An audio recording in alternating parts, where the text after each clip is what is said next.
Hello dear student, embryology of angiosperm में आज का हमारा टॉपिक है माइक्रोस्पोरोजेनेसिस।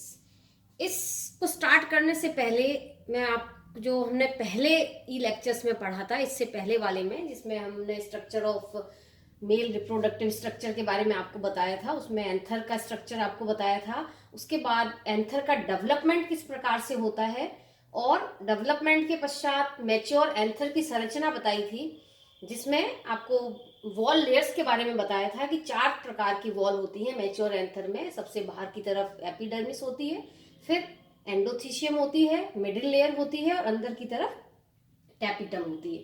टैपिटम काफी इंपॉर्टेंट लेयर है, सिंगल लेयर होती है, जिसको हम न्यूट्रिटिव लेयर कहते हैं, जो कि डेवलपिंग माइक्रोस्पोर को न्यूट्रिशन या पोषण प्रदान करने का काम भी करते हैं। टैपिटम के बारे में बताया था। टैपिटम नॉर्मली 2 प्रकार की होती है। अमीबॉइड प्रकार की टैपिटम, इसके जब वॉल डिसॉल्व हो जाती है तो वो एक पेरीप्लाज्मोडियम स्ट्रक्चर का निर्माण करती है। और दूसरी बताई थी जो सबसे कॉमन टाइप की टैपिटम होती है वो है सेक्रेटरी और ग्लैंड्यूलर टैपिटम। इसकी विशेषता ये होती है कि इसमें विशेष प्रकार की स्ट्रक्चर पाई जाती है, जिसको हम यूबिस बॉडी, प्रो यूबिस बॉडी का निर्माण होता है और साथ में इसमें स्पोरोपोलिनिन का फॉर्मेशन होता है। ये दोनों मिलकर यूबिस बॉडी का फॉर्मेशन करती हैं और ये यूबिस बॉडी जो स्पोर्स होते हैं उनकी एक्साइन की थिकनेस बढ़ाने में सहायता करते हैं। इसके पश्चात जो हमारा स्टार्ट होता है माइक्रोस्पोरोजेनेसिस। माइक्रोस्पोरोजेनेसिस क्या होता है? फॉर्मेशन ऑफ माइक्रोस्पोर या फ्रॉम माइक्रोस्पोर मदर सेल और pollen grains by meiosis is known as microsporogenesis. Microspore mother cell में अर्धसूत्री विभाजन के पश्चात माइक्रोस्पोर या लघु बीजाणु के निर्माण को हम लघु बीजाणु जनन या माइक्रोस्पोरोजेनेसिस कहते हैं। पहले आपको जो डेवलपमेंट था उसमें बता दिया था कि जो प्राइमरी आर्किस्पोरियल सेल बनती हैं उनमें पहला पेरिक्लिनल डिवीजन होता है, परिणत विभाजन होता है, जिसमें 2 प्रकार की कोशिकाएं बनती हैं। बाहर की तरफ भित्ति कोशिका बनती है, पैराइटल सेल बनती है, और अंदर की तरफ प्राथमिक स्पोरोजीनस सेल्स बनती हैं, बीजाणुजन कोशिकाएं।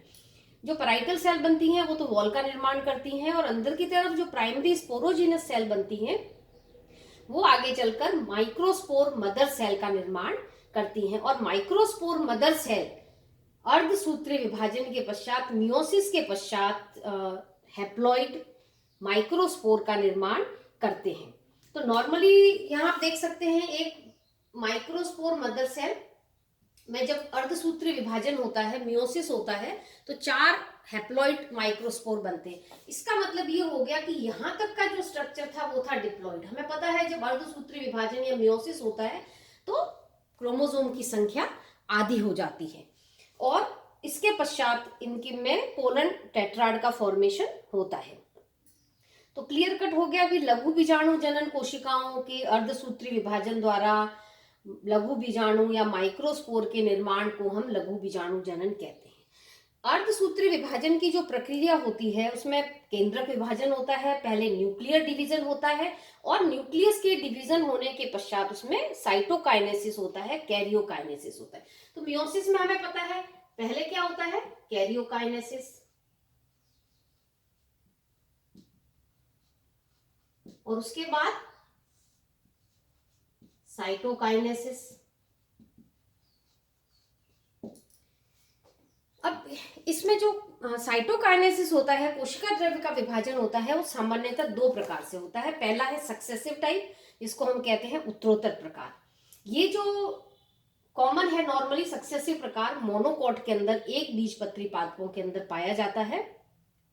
इसमें क्या होता है, जब न्यूक्लियर का डिवीजन होता है सबसे पहले तो दोनों केंद्रक के मध्य में एक सेल प्लेट बन जाती। फर्स्ट जब मियोसिस हमें पता है 2 बार से होता है, meiosis first and meiosis second. तो जब पहला डिवीजन होता है माइक्रोस्पोर मदर सेल के अंदर, तब 2 कोशिकाएं बनती जिसको हम डायट सेल कहते हैं और इनके बीच में सेल प्लेट का निर्माण हो जाता है। और इस पट्टिका के दोनों तरफ पता है हमें कैलोज का फॉर्मेशन होता है, जो कैलेज के द्वारा डिसॉल्व हो जाता है। और इसके पश्चात जब दूसरा डिवीजन होता है, तब सेकेंड जब मियोसिस डिवीजन होता है तो इसमें 4 कोशिकाएं बन जाती हैं।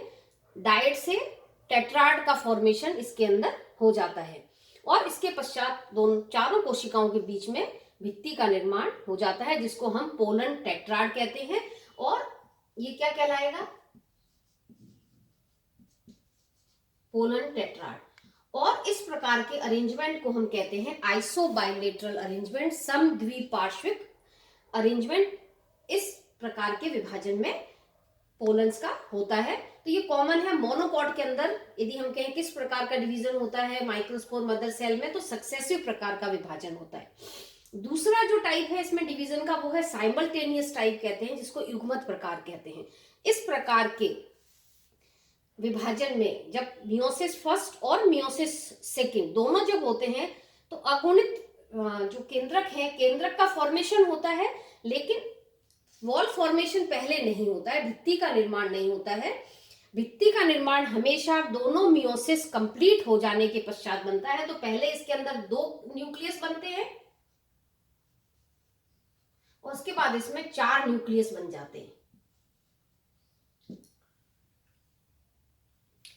इसके पश्चात इनके अंदर वॉल फॉर्मेशन होता है या अरेंजमेंट ऑफ न्यूक्लियाई होता है। वॉल फॉर्मेशन का जो निर्माण है नॉर्मली हमेशा परिधि से केंद्र की ओर होता है।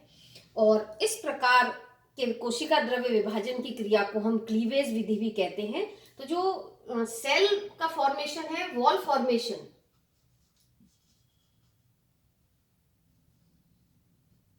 ऑलवेज परिधि से, पेरिफेरी से केंद्र की ओर होता है।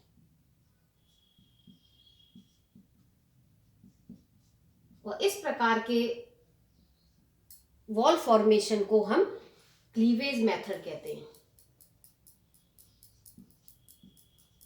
विदलन विधि भी कहते हैं, इसको हम क्लीवेज मेथड कहा जाता है।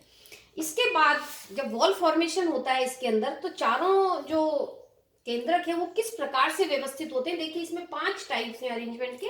पहला है टेट्राहाइड्रल टेट्राड के फॉर्म में, चतुष्फलकीय चतुष के रूप में। इस तरह का अरेंजमेंट होता है। इसके अंदर 4 केंद्रक इस प्रकार से व्यवस्थित हो जाते हैं कि 3 तो अपर प्लेन पे दिखाई देते हैं और चौथा जो है वो नीचे की तरफ दिखाई देता है। नीचे की तरफ जो स्थित कोशिका होती है वो हमें दिखाई नहीं देती है। तो इस प्रकार के अरेंजमेंट को हम कहते हैं टेट्राहाइड्रल टेट्राड, मतलब एक तल पर 3 कोशिकाएं दिखाई देती हैं। फिर दूसरा आप देख सकते हैं, चारों केंद्रक एक क्रम में, लाइन में व्यवस्थित हो जाते हैं। तो इस प्रकार के अरेंजमेंट को हम कहते हैं रेखिक अरेंजमेंट।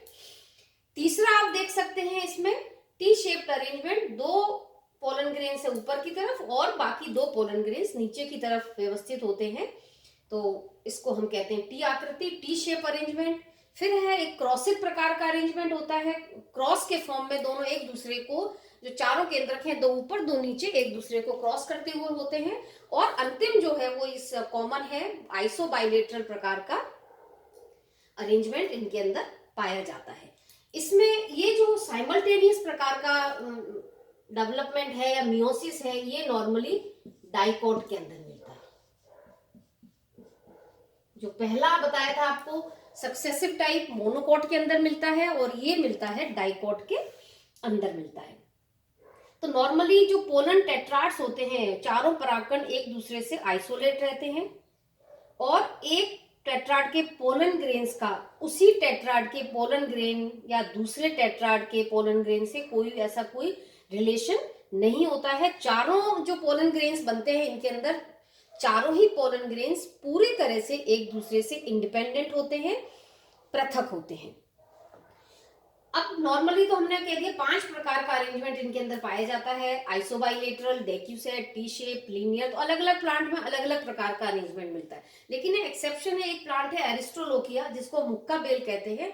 उसमें सभी 5 प्रकार के पोलन ग्रेन्स का अरेंजमेंट पाया जाता है। और नॉर्मली हमें पता है कि एक जो माइक्रोस्पोर मदर सेल है उससे 4 पोलन ग्रेन्स का निर्माण होता है। लेकिन यहाँ भी एक एक्सेप्शन है, एग्जाम्पल लिखा है कस्कुटा रिफ्लेक्सा, जिसको हम अमरबेल के नाम से जानते हैं। इस प्लांट के अंदर पोलन टेट्राड में 4 से ज्यादा माइक्रोस्पोर पाए जाते हैं। और जब इस प्रकार की अवस्था पाई जाती है, जब मोर देन 4 माइक्रोस्पोर होते हैं, तो उसको हम पॉलीस्पोरी भी कहते हैं। तो ये कुछ एग्जाम्पल हम याद रख सकते हैं। कई बार क्वेश्चन भी आता है कि ऐसे किसी प्लांट का नाम लिखिए जिसमें सभी 5 प्रकार के अरेंजमेंट पोलन ग्रेन्स का पाया जाता है, तो एरिस्ट्रोलोकिया कह सकते हैं, या पॉलीस्पोरी किसके अंदर पाई जाती है, तो इसको हम कह देते हैं कस्कुटा रिफ्लेक्सा, जो एक कॉमन प्लांट है, अमरबेल के नाम से जानते हैं, एक पैरासाइट प्लांट है। इसके बाद आता है जो स्पोर बनता है, जो माइक्रोस्पोर बनते हैं, स्ट्रक्चर बनता है, उसका स्ट्रक्चर किस प्रकार का होता है। तो एक बेसिक का स्ट्रक्चर हम देख लेते हैं इसमें।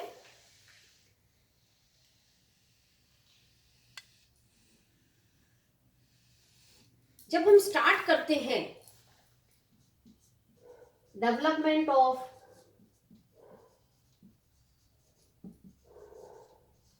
मेल गैमेटोफाइट,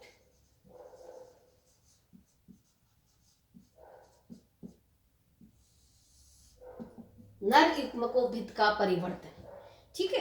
इसमें सबसे पहले हम क्या करेंगे, स्ट्रक्चर माइक्रोस्पोर की संरचना देखेंगे। क्यों देखेंगे, क्योंकि माइक्रोस्पोर और pollen grain is first cell और mother cell of male gametophyte.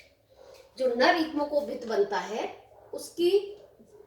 उसका निर्माण हमेशा माइक्रोस्पोर या पोलन ग्रेन के द्वारा होता है। तो इसको हम इसकी मात्र कोशिका भी कहते हैं और फर्स्ट सेल भी कहते हैं। इसका स्ट्रक्चर हम देख सकते हैं। Microspore is a unicellular uninucleate structure. It is a spherical गोलाकार संरचना होती है। इसमें बाहर की तरफ एक्साइन होती है। एक्साइन काफी हार्ड होती है due to deposition of sporopollenin. ये वॉल लेयर का स्ट्रक्चर जब बताया था तब भी आपको बता दिया था स्पोरोपोलिनिन का क्या कार्य है। अंदर की तरफ थिन रेगुलर इंटाइन होती है जो सेल्यूलोज और पैक्टिन की बनी हुई होती है। इसको पैक्टोसेल्यूलोज भी कहते हैं। और इनके अंदर वॉल में जर्मपोर पाए जाते हैं। जर्मपोर का मतलब ये है कि वहां पर स्पोरोपोलिनिन का जमाव नहीं होता है। जहां से ये माइक्रोस्पोर जर्मिनेट होते हैं और जर्म ट्यूब का निर्माण करते हैं, पराग नलिका का निर्माण करते हैं, जिसके अंदर गैमेटोफाइट स्पर्म का फॉर्मेशन होता है। अंदर की तरफ सिंगल न्यूक्लियस होता है और केंद्र में साइटोप्लाज्म होता है। एक्साइन क्योंकि स्पोरोपोलिनिन एक फैटी सब्सटेंस से बनी होती है, इसीलिए इसे नॉन बायोडिग्रेडेबल भी होती है। मोनोकॉट के अंदर सामान्यतः एक जर्मपोर पाया जाता है, सिंगल जर्मपोर होता है जिसको मोनोकॉल्पेट कहते हैं। और डाइकॉट के अंदर 3 जर्मपोर पाए जाते हैं जिसको हम ट्राइकॉल्पेट कहते हैं। अब ये जो स्टडी कहलाती है पोलन ग्रेन की, ज्यादा डीप में नहीं जाए हम। पोलन ग्रेन परागकण के अध्ययन की जो साइंस है, the branch of science which deal with study of pollen grain is known as palynology. तो इसको हम आपको आज माइक्रोस्पोरोजेनेसिस के बारे में बताया है, जिसमें मियोसिस के द्वारा, अर्धसूत्री विभाजन के द्वारा माइक्रोस्पोर मदर सेल से माइक्रोस्पोर बनने की प्रक्रिया को हम माइक्रोस्पोरोजेनेसिस या लघु बीजाणु जनन कहते हैं। जिसमें मियोसिस 2 प्रकार का होता है। सक्सेसिव टाइप जो होता है वो मोनोकॉट के अंदर मिलता है कॉमनली, और साइमल्टेनियस टाइप जो होता है वो डाइकॉट प्लांट्स के अंदर मिलता है। और इनमें विभाजन के पश्चात जो पोलन ग्रेन्स का अरेंजमेंट है वो सामान्यतः 5 प्रकार से होता है। Tetrahedral tetrad is a very common type, फिर लीनियर हो गया, टी शेप्ड, डेक्यूसेट एंड आइसोबाइलेटरल।